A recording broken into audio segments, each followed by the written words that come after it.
welcome everyone. As I was just saying, it's very exciting. This is our first webinar for a few months, just to a really busy pitch period for us and just getting caught up in a lot of other things. So very excited to restart these up. Bit of housekeeping. So these sessions are designed to be sort of open Q&A.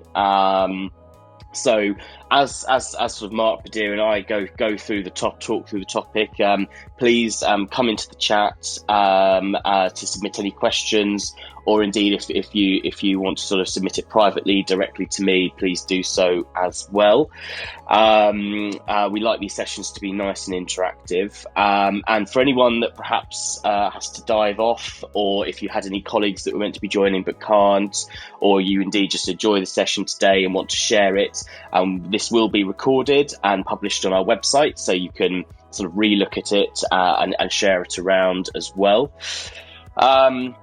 So for those of you who haven't come across Tribal before, just a very quick introduction to who we are. So we are a total experience agency, and what we mean by this is we think beyond established customer experiences and work with brands to innovate at every touch point, and whether that be working in an inch wide and a mile deep in one specific area of customer experience, or indeed if we're working to innovate across end-to-end customer journeys. Either way, we always look to drive best-in-class customer experiences, but we also do a lot of work in what we call employee experiences. So working with the tools, the processes, the technologies that your business needs in order to deliver against those customer experiences. And by partnering across both of these areas with our clients, we look to create organisation enablers or ecosystems that build better products, services, communications, and ultimately better businesses. So really excited to dive into this topic today, and I think as restrictions continue to lift against a backdrop of rising cases in the UK, it's clear that this isn't necessarily the end of things, more like the start of the end. And you know, as things continue to shift and move about, it's really clear that the accelerated digital adoption across a broader range of audiences has changed a lot of behaviours for good. However, there are other trends that have been emerging in the physical retail space since it was able to reopen, that I think definitely shows signs that there is still an important role for physical retail moving forward. And actually, having attended the 2021 Retail E-commerce Forum myself recently, what everyone seems to agree on is the best success will be realised by brands who drive truly connected, blended retail experiences that, you know, as we say here at Tribal, emotionally excite and rationally convince someone to buy your products, your services, and indeed your brand. So today we're going to dive right into this with one of our most senior and experienced Tribal experts and Via Outlets, Europe's fastest growing owner-operator of premium outlet shopping destinations. So I'm really pleased to welcome Dr. Mark Mangold. Give us a wave there, Mark. Mark is the European Director of Digital CRM and Media at Via, and has been working there for about 6 years, heading the marketing and sales department, and since 2018 has held the role of European Director of Digital CRM and Media, and is responsible for the digital transformation of the business. And Badir is joining us as our Head of Account Management here at Tribal Worldwide and Business Director of some of our key accounts. Badir's got nearly 20 years experience in digital strategy and marketing across a number of industries, including automotive, FMCG and retail. And works with, as I mentioned, a few of our clients, including Via Outlets, but also Volkswagen Group, to help solve their business challenges through digital. And is really passionate about delivering best-in-class customer experiences. So welcome both. Thank you for joining us today. For those of you who have joined since my little preamble there, as I mentioned, this is an interactive session. So as we go through today, please submit any questions to me or directly, or just into the general chat. So to see us out, first thing, Mark, I'd like to come straight to you to give us a little bit of an introduction as to kind of who Via Outlets are, indeed sort of what your experience has been over the last 12 to 18 months, and sort of what your point of view is on the sort of future of blended retail and the importance of it to you. Yeah, thanks. Welcome, everybody. Thanks for inviting me to this webinar. I'm really excited about it. And Via Outlets, as you said, started 2014. Back then, it was more on a fund structure, where we acquired outlets across Europe with a clear exit strategy in mind. This has changed. I would say due to the success our investors see, we are now more on a more regular, normal corporate structure, owning 11 centers across 9 European markets, with a turnover of above 1 billion, 3 million visitors. That is all prior to COVID. Sure, we'll speak about that impact in a moment. Excellent, thank you. And how have you adapted over the last 12 months? How have you looked to drive, obviously, your exposure to this pandemic in multiple markets? Must have driven huge complexities, and indeed, as things open and then close, and of course, people not being able to travel. How have you really dealt with that, and how has that accelerated, digital for Veer, and what has that meant for the experience in your villages? Yeah, for sure. The pandemic and the restrictions, and when we had to close the centers, we had to close throughout the course of the pandemic. We had to close 10 out of our 11 centers. The only one that always stayed open is the one in Sweden. But for sure, this was like a black swan for Via. Nobody saw it coming, and it hit us from one day to the other. From one day to the other, we had no footfall, i.e., no visitors coming to the centers, but at the same time, we had all these costs running, right? So for sure, this accelerated our digital transformation program to the point that we entered a lot of, test and learn initiatives all around simplifying and improving the digital guest journey. So once the centers were open again, we wanted to make sure we make it as convenient and seamless and fun as possible, even with these restrictions. So concretely, what does that mean? Simple things like digitalized footfall counters. So we were able to let guests know prior to their visit how full is the center, or when would it probably be closed or be at its maximum, so we couldn't allow anybody in. How long would the time be until we would be able to let somebody in, so that the guests could calculate on their journey when to really come. That was one point. Then also we enhanced, where possible, you could book parking lots in advance, right? So also make sure when I go there, I do really have a parking lot. And then another one is that in most of the centers, we had not only limitations of people allowed in the center in total, but also in the stores, depending on the sales area. And there we implemented a reservation system where you could book your slot to a specific store at a given time, and then plan your journey accordingly on that day. Yeah. So another aspect for sure is social media. I mean, social media is around for a long time, but we really saw the impact of social media, this fast exchange with the guests when they have questions, but also to show to them again the beauty of the center. Obviously, most of our centers are open air, so that was an important topic.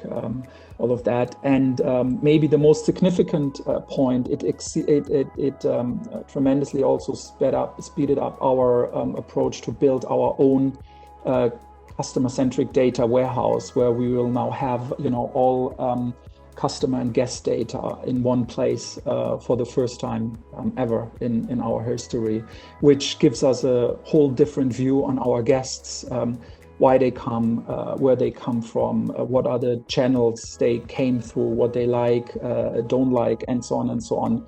And for me, for sure, this is what I understand when we speak about holistic experiences, omni-channel, and all of that, is get this holistic view on the guest and customers, and I would say businesses that don't succeed there in that point will fail now going forward, because the guests are also expecting these kind of targeted communication and offers. Yeah, that's really interesting, and I'd definitely like to circle back to that area of data shortly. I mean, but Badir, I suppose, obviously having worked sort of alongside Mark over the last 18 months, but I think also more broadly across all of our clients that you manage, what's been kind of your experience of this shift towards needing to get to a much more intelligent point of data, being able to drive much more intelligent connected customer experiences, and the need to sort of test and learn really rapidly and get to a point to adapt and move forward. So give us a bit of an insight as to kind of the things you've been working on there. Yeah, no, certainly. I think, as you sort of alluded to at the start, Jamie, been working with Mark and the team for the last sort of 4 years. What I would say is the partnership has definitely kind of evolved over that time. So almost when we started working with Via, they had they're almost more of a kind of startup type mentality. So doing things quickly, maybe the solution didn't need to be kind of gold plated, but it just needed to sort of work. And we've obviously evolved that relationship with them as they've evolved as a business. And now we look to kind of implement more kind of enterprise level solutions that are right for the business for where they are now. And the second thing I would say is, the journey of the website for Via Outlet. So each outlet has its own website, its own sort of web presence. It's moved from being that kind of static, very kind of informational hub to trying to play more of a kind of central role to that guest journey that Mark talked about, which is either the before your visit, the during, and even the after. And I think we've evolved that to play more of an integral role. We talk about omni-channel, and some of the things that Mark sort of mentioned that they've implemented as a result of COVID. I think some of these we were discussing prior to COVID, as these are things to enhance the guest journey, whether it's things like store to door delivery services. Mark talked about obviously kind of appointment scheduling and queue management. These are kind of all initiatives that have been discussed at kind of strategy kind of sessions we've had with the team before COVID started. I think you said at the top of the call, it's just accelerated. So maybe something that we might have taken sort of 12 months to implement and roll out, a centre's maybe just done that at one centre and implemented because they've had to. And I think that's obviously in some cases it's improved that kind of the guest experience you would hope. But so some of those things I'd imagine we'd look to move them into more of a kind of enterprise level solution that would sit across all the centres. And I guess some you might decide are no longer sort of needed, but the omni-channel thing is key for me because having had the pleasure of going to one of the sort of the outlets just outside Lisbon, it is in a beautiful location. It's as Mark said, nearly all of the outlets are outdoors.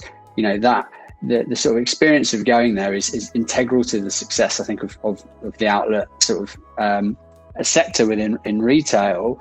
And I think as the world opens up, yes, e-commerce has been great. It's wonderful. I can get AA batteries tomorrow from Prime, but that experience of going out into the world, seeing people. We are sort of human beings. I think we crave actually being and having experiences, meeting people.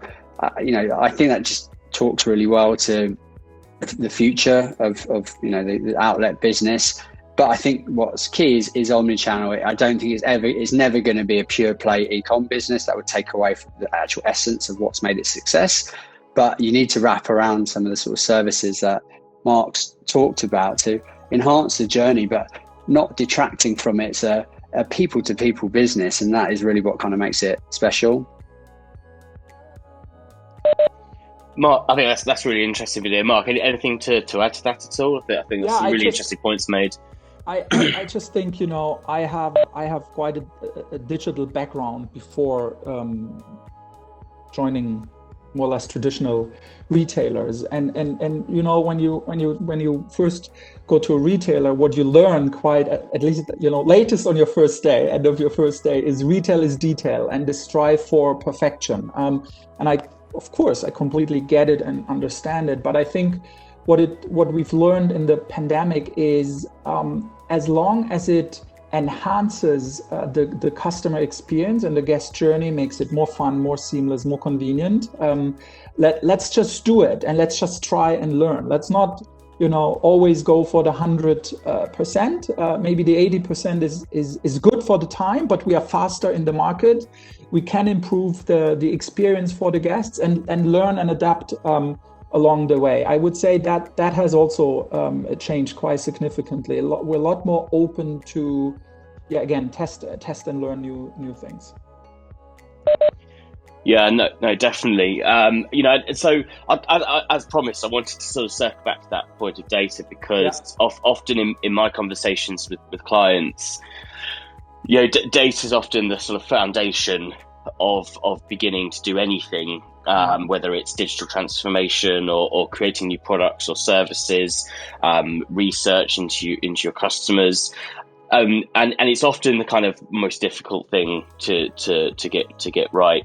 Give us a bit of an insight into kind of how you did that as a business, and how you went from not doing that to getting to some point of advancement on it. Yeah, so until, you know, 30 months ago, we had no consolidated view on our guests. We had data in different silos, and a big part of that wasn't even within VIA. It was with agencies, and that obviously makes it difficult in terms of, you know, data consistency and really doing meaningful analysis that really help the business, because you open up data in one data set and the other, the same KPI, and it looks differently.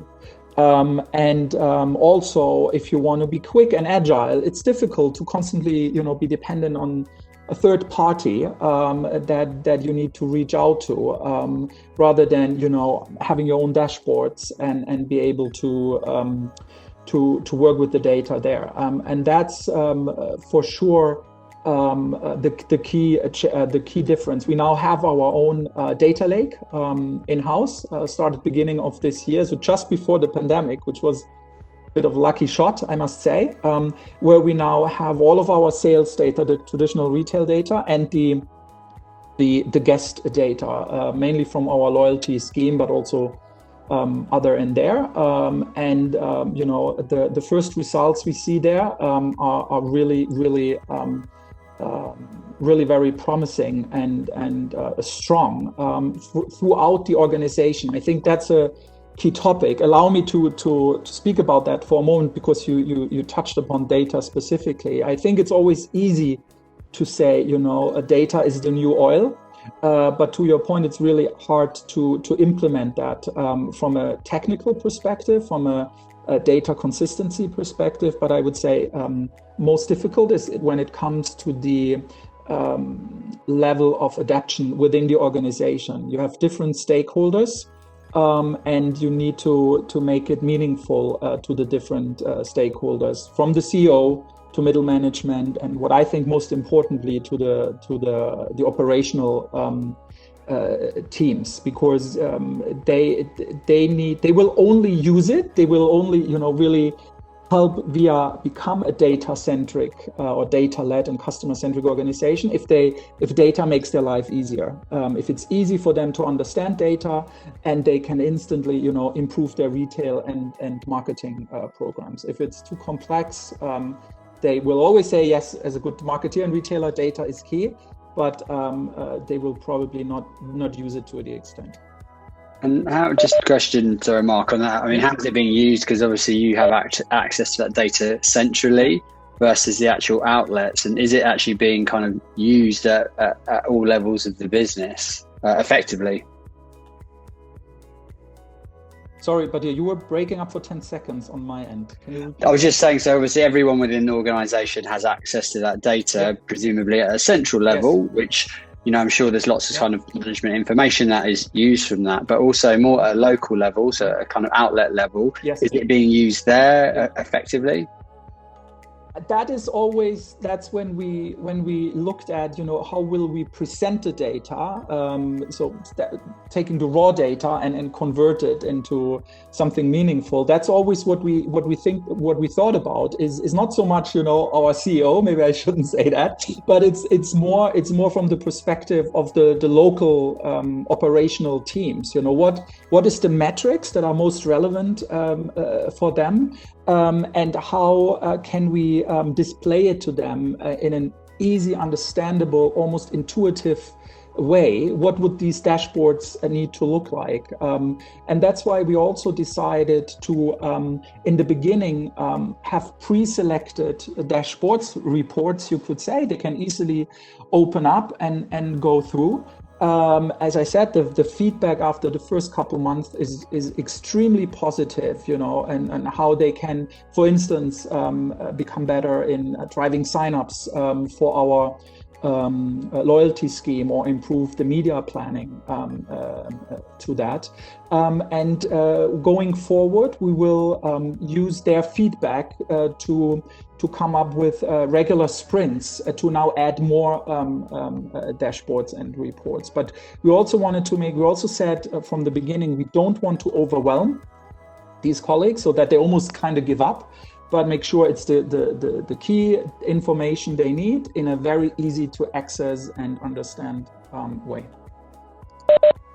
That's really interesting. Of course, sort of that visualization, the dashboarding, all the sort of back end stuff that none of us really ever see as consumers is super important, as I mentioned before, to create that foundation. I think then taking it into the next realm of actually being able to then activate on that data, within your marketing channels and within your customer experiences, of course, a whole other thing. And Badir kind of wanted to come to you on that, because then kind of when you then start going in, such as our work with Volkswagen Retail, for instance, being able to then take that data and be able to drive, personalized customer experiences that transcend from the web car configurator through to in showroom.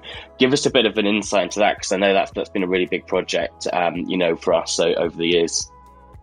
Yeah, no, definitely. I think that, it's sort of what we've become famous for in Volkswagen in the UK, is that sort of kind of connected kind of customer journey.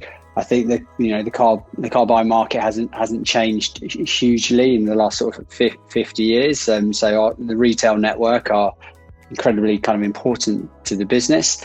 But it is about that sort of like seamless sort of handoff. So where I start that journey online, I can configure the car, but then when I go into the showroom, we've kind of got that sort of wired up so they can instantly access that configured car. They can see what I'm interested in terms of sort of finance and other sort of buying considerations, so they can continue that journey. And as much as I've worked in digital for a long time, as much as we want the world to be digital, it's like I don't think we can force that change on them. It needs to be kind of, in some cases, sort of customer led. And people still like going in and clearly touching the car, seeing that product, taking it for a drive. Yes, there'll be channels to buy online for sure, but that isn't going to be the main way of people buying cars. It still will be going and having that retail experience.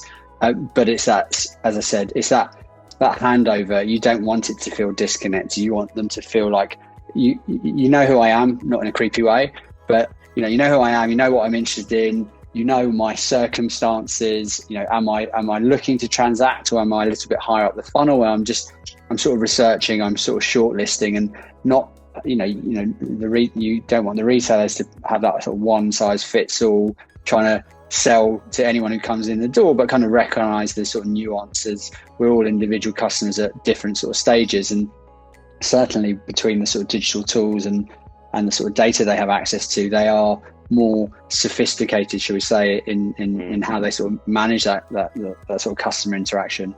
And I think, Mark, bringing that into the context of VIR, and I think indeed any other sort of fashion retail destination or anything that you might find on the high street, I think, the same sort of customer journey applies, doesn't it? I'm going to do my research online. I'm going to in the context of maybe going to a Bista or a Veer, I might look at that Prada shirt or whatever online, and then I want to I want to get it at a better price. So then I'm going to then come into one of your Veer outlet villages to then find that shirt or those pair of shoes that I've seen online. But then I want to come in and find them and touch them and feel them, as Badir said, and obviously potentially get a cost saving by buying them. So it's, again, you've got a really interesting challenge there, though, because obviously you're dealing with multiple brands, sort of how you then sort of funnel that through to so when someone is at your villages, they can go to that brand shop and find what they're looking for, right? Yeah, 100%. And to also relate back to what Badir just said, I think you know better than me, Badir, but you buy a car probably on average every 5 to 7 years. I would imagine the average guest to our center comes, between 6 to 8 times a year. We have centers where it's more like very local audience. They come up to 12 times, and others a bit fewer. But that just shows, we have a lot of interaction with these guests, and for me, it all comes down to stepping away from this differentiation between offline and online. I think blend indeed is the right word, because also physical experiences need to be digitally enhanced and supported. To Badir's point, I think it all is about recognizing the customer and guests, right? If I come,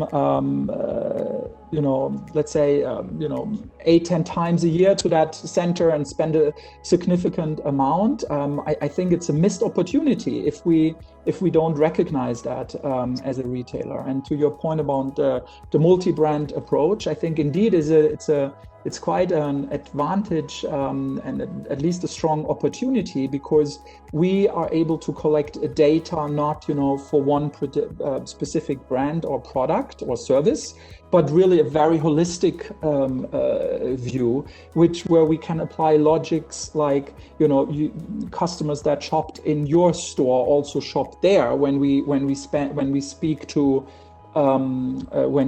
retailers and can benchmark them in our communications to the guests themselves. We can apply this logic as well. If we see their customers or guests with the same shopping pattern, we can make proposals. And I think at the end, this recognition really comes down to a holistic approach also in the offer towards the guests. So not only via the staff, basically at the end of their journey when they're finally in the store, but it starts at home. I recognize what Badir is interested in.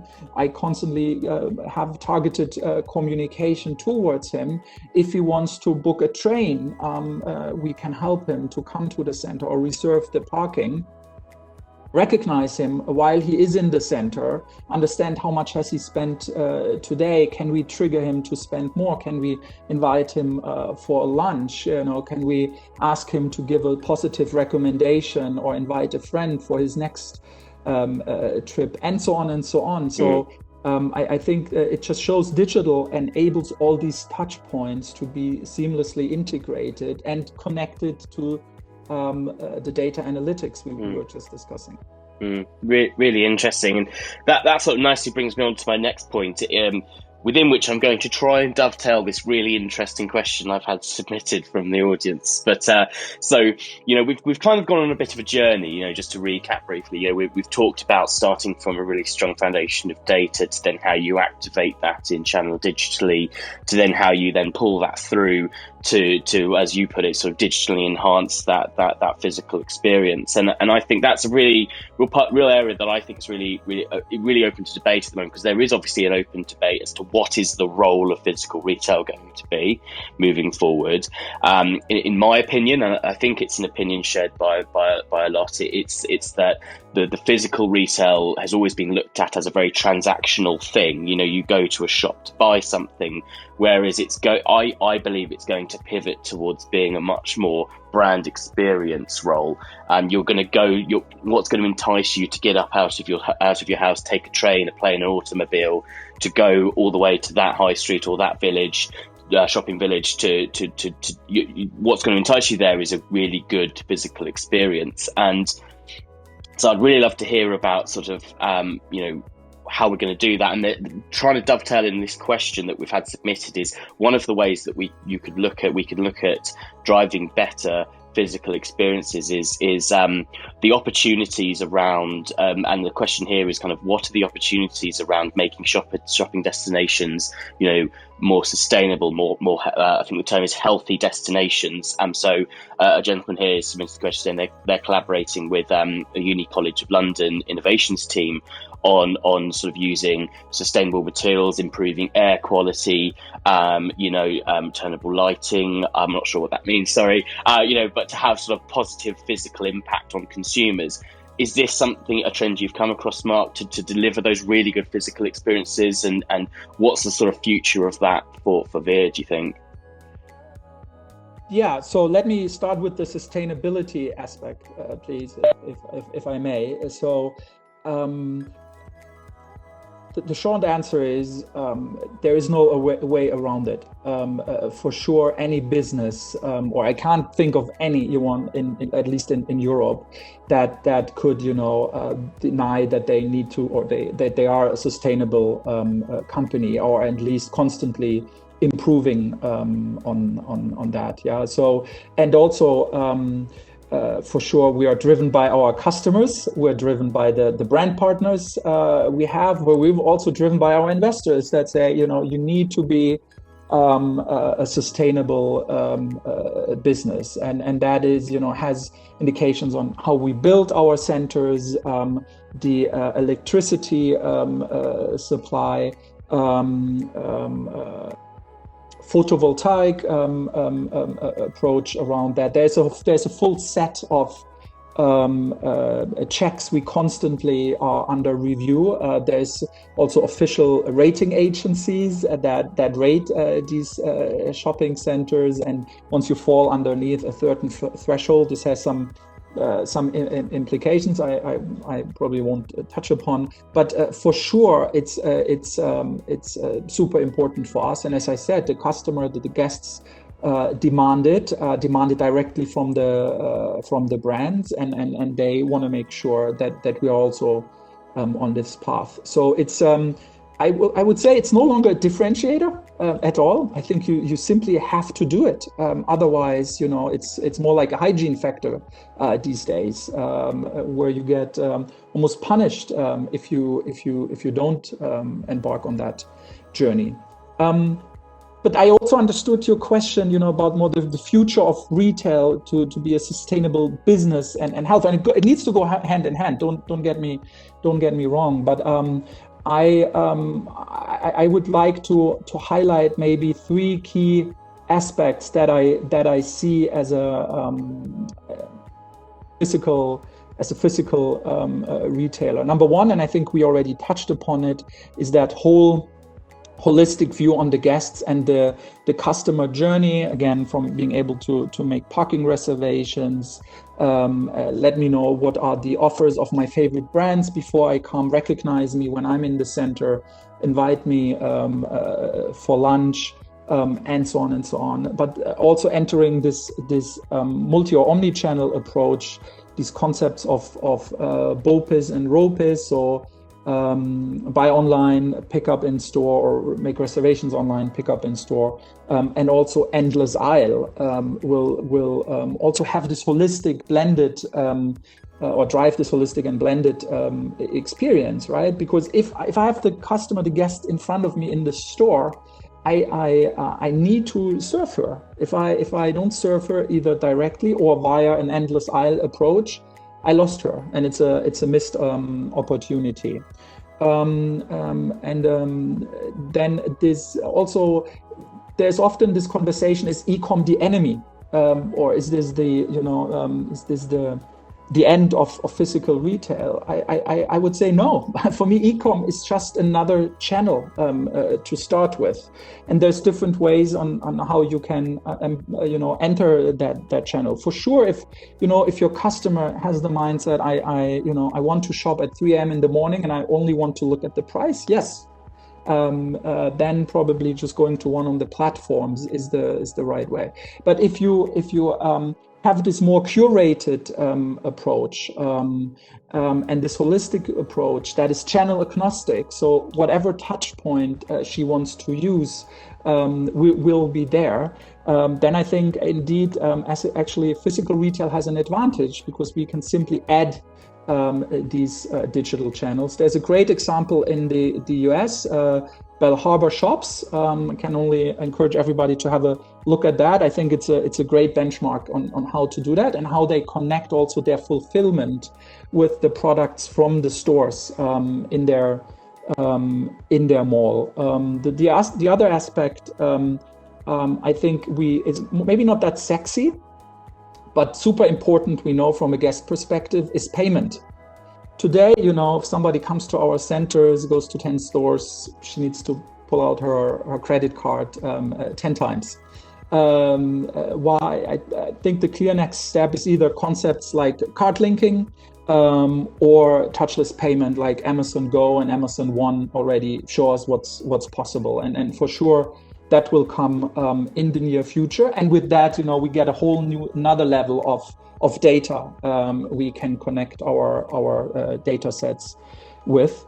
And thirdly, and I would say almost the most important point from my aspect is when it comes to this blended experience is that I think social media will become social commerce also for physical retailers, and we already, as I said, we understand ourselves more as this curated experience, creating memorable staged shopping experiences, and in that we create Instagrammable moments that we want guests to use and share. For sure, that's still the most effective marketing channel that is out there. But the other point that often is not so much inside is actually the staff.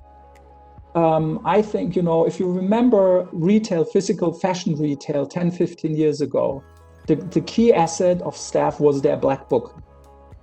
They could call, there's the new collection in store. They call their A clients, their A customers, please come in, I'll present it to you. And the black book of not the future, of now is, how many followers do I have on Instagram and TikTok? And with that, the staff will get to a whole new level of importance, again, technology enabled or digital enabled, and become real ambassadors. I think that's also a key topic we need to consider.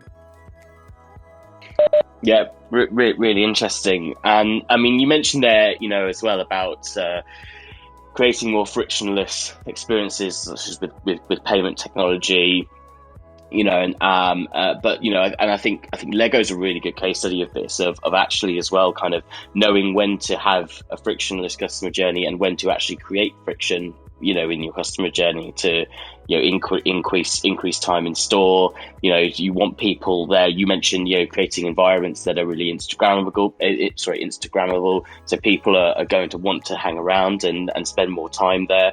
And I think kind of that's a really interesting dynamic, is kind of when to dial up and when to dial up and when to dial down the sort of friction versus frictionless sort of experience. And Badir, to that point as well, sort of same question really I posed before, around that sort of shift from just simply transactional physical store to more brand experience led physical retail. What's been kind of what's your point of view on that, and kind of what's been your experience of creating that with our clients and do with Veer? Yeah, so I think so. Interestingly, I was going to say before, you asked Mark the previous question. If anything, Veer outlets and the sort of that the outlet sector within retail is kind of ahead of the game there, right? That's what they've always been about, which is the destination, their experience. So they've got a head start potentially on there's more of the sort of traditional kind of high street retailers, certainly at least here in the UK. So as I said earlier, having been to one, it is a lovely place to spend a few hours or a day in some cases. So they're already doing that, and I suspect to anyone who's listening, who's not in that sector, who hasn't been one, it would be to go and visit and to get a sense of what they're about now. I think it's that perception of it just being about discount.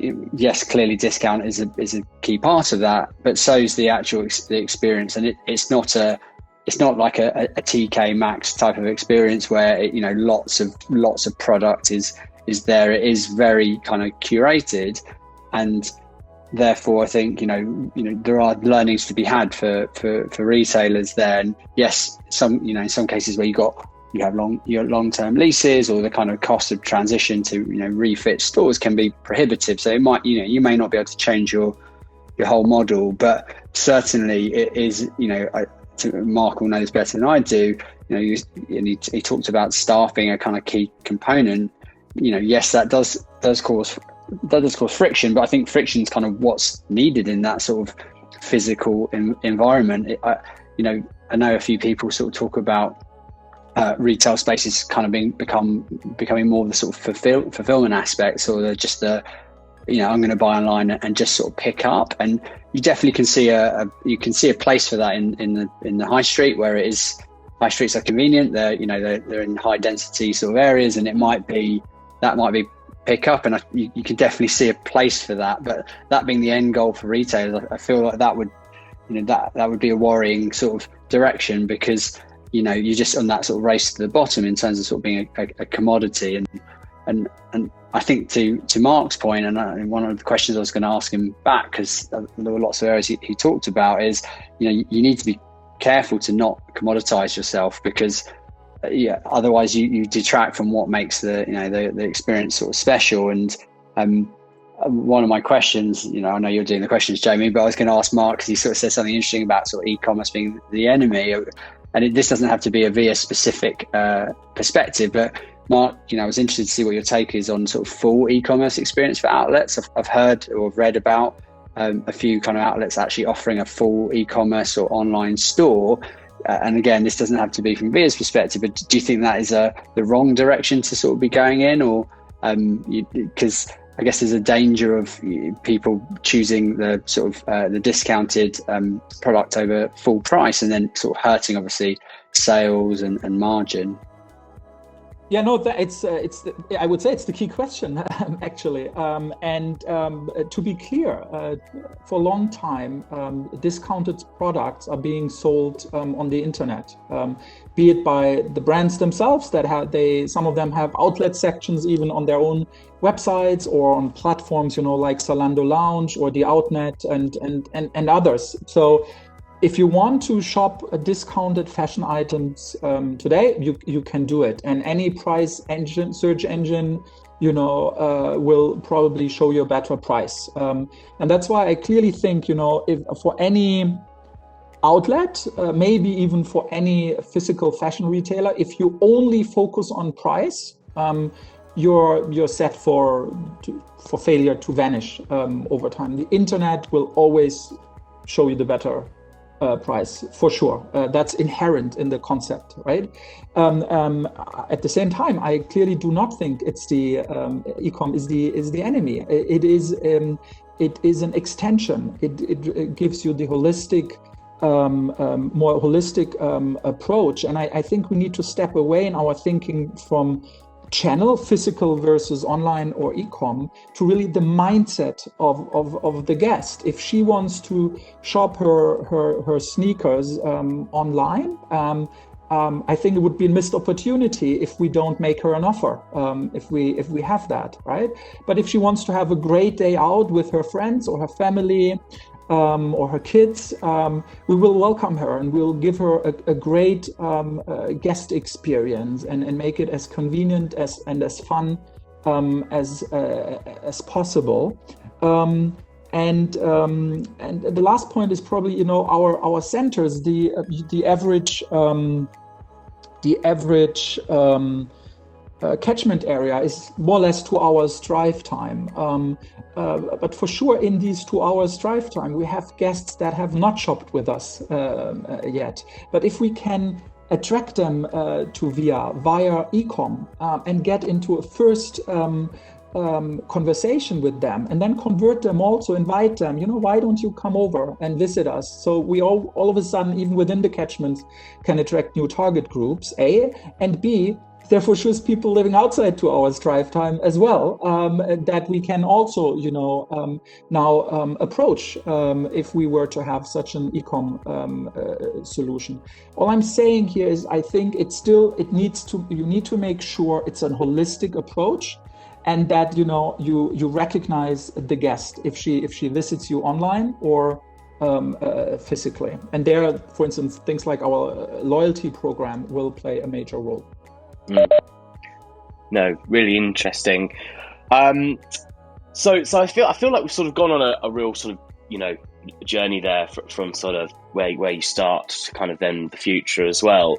And so I guess one of the final kind of talking points in the last sort of 12 minutes or so is of course I can imagine there are going to be people on this call that some may do things in-house, some may have agency partners, some may even be looking at that agency mix that they currently work with and adapting it for the future. So, we obviously have a very close relationship with Via, Mark, and just wanted to sort of pick out from your perspective some of the key kind of important areas there of sort of how Tribal and Via have worked together over the years, and sort of how that has been really important for you in driving success, I suppose, and indeed, how this shift with the pandemic has sort of impacted that relationship positively or negatively, indeed, and what the kind of spotlight that it's put on the need to sort of work with specialists and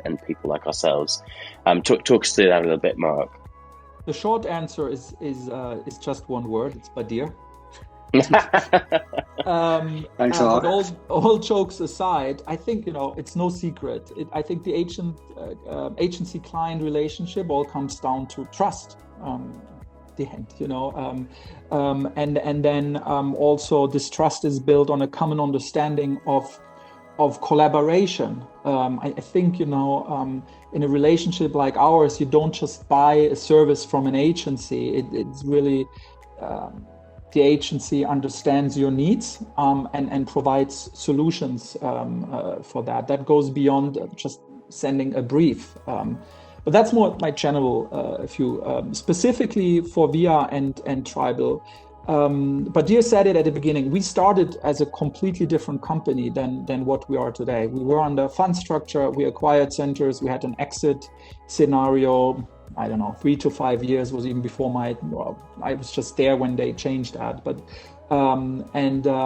everything was built slim and fast, and it just needed to work more or less. Then the investors changed the direction, said we're in for the long term. It's a corporate structure.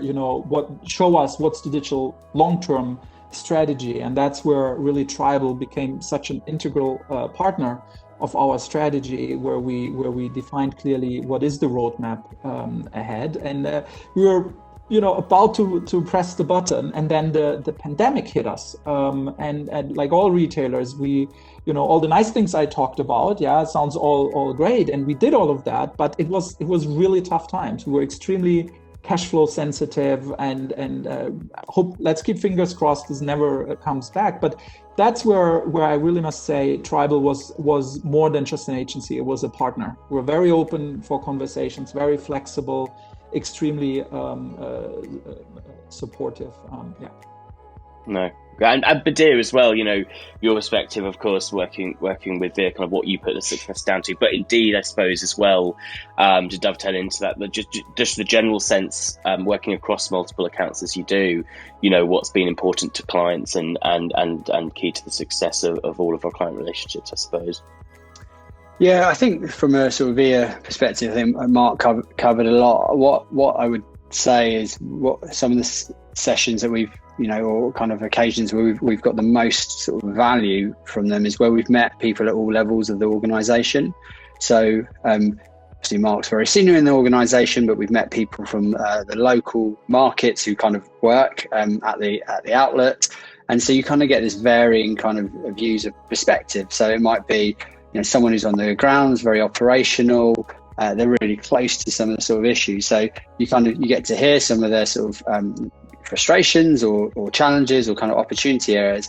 Plus you get to hear the higher level kind of business objectives. And I think when you get to that sort of varied degree of perspectives is like where we can really try and work through solutions that don't just sort of tick a box at a sort of corporate governance level, but actually hopefully really work for the sort of the end user in this case. And so what I'd say is that's been really good, because on a pretty frequent basis we've been exposed to all of those teams, and it isn't just the central team making those decisions on the sort of local sort of market's behalf. In a more general kind of sense, for the last 18 months, of course, it's been difficult from a trading perspective, and to put that to one side, it's been difficult for people who've had a lot more difficult things to sort of deal with than just work, and whether it be their sort of health or kind of familial relationships. But when it's come to clients, I think that level of sort of understanding and empathy has sort of been key. Understanding the sort of shift in priorities. So to Mark's point, for everyone, the world changed very quickly, and it was the ability to sort of respond quickly and to sort of help on that journey is, I think has been appreciated, not just by Veer, but by some of our other clients, and trying to be on the front foot. So this sort of, paradigm shift has happened. What does that mean? What can we change? What can we implement? And we talked about a couple of the examples for Veer, but very similarly in the automotive space, we've created new ways of contacting retailers through things like virtual appointment bookings, the ability to sort of see product remotely through kind of an online sort of studio. So the ability to move quickly has been appreciated, and I think that's something that traditionally digital agencies are very good at, is reacting to change. But I think it's like all walks of life, it's been exacerbated, and we've had to be even quicker to try and do that. And that's again key skill of ours, and I think we continue to look, as you said at the start of the call, Jamie, I don't think it's quite over. Where I think generally there's more optimism. I think things are looking better from a sort of a trading environment perspective.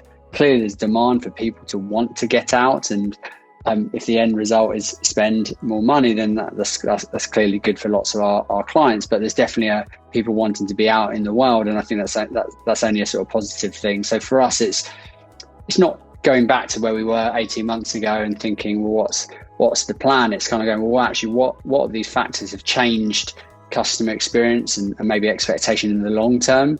So Mark talked about some things earlier. Is that now just hygiene, being able to see how busy the centre is so I can plan my day, or if I wanted to book an appointment, is that just a hygiene factor now because COVID gave me that ability, and clearly you shouldn't take that away, but is that now the expectation I can just do that? And so we've realised some of those things much more quickly versus, well, what are those shifts that will go back to before? And and for us, understanding customers is key, and trying to, it's always hard to predict, but kind of seeing where their heads are at, and then working with our clients to try and respond to that. Great. No, and that's really nicely summed up as, I suppose, some closing remarks from you. I guess just finally in the last couple of minutes, Mark, anything you'd like to add as some closing remarks? I guess any key takeaways, I suppose, some of the things that Badir just said there, that if anyone on the call is sort of looking at driving better connected, blended customer experiences for their brand, any key pieces of advice or key takeaways there? If anyone was going to take away anything, what would you say? I would say if you're stating in one of your strategies or missions or values, you are a customer-centric organization, you really need to embark on a channel agnostic journey to get that holistic view. As I said, I would say companies that don't go down this path are set to fail, and this will enable you to really drive retention with your guests, and drive incremental sales. And then the future is bright, but it's not easy for sure. But I think it's really exciting times.